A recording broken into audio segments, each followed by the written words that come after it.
గురువుగారు, శ్రద్ధ అంటే శ్రద్ధ వల్ల మనిషి ఔన్నత్యం బయటకొస్తుంది కదా!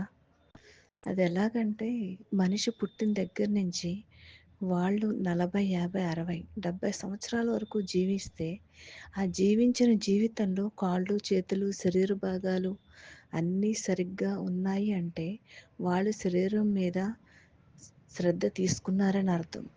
వాళ్ళు చేసే పని లోని ఔన్నత్యం బయటపడాలన్నా శ్రద్ధ చాలా అవసరం. అదే శ్రద్ధ నేనెవరు అని తెలుసుకోవడంలో కనుక చూపగలిగితే, అశాశ్వతమైన శరీరం మీద చూపించింది శాశ్వతమైన నేనెవరు అనే దాని మీద కనుక వెళ్ళుంటే ఈ పాటికి చాలామంది ముక్తిని మాయ నుంచి బయటకు వచ్చి ఉండేవారేమో.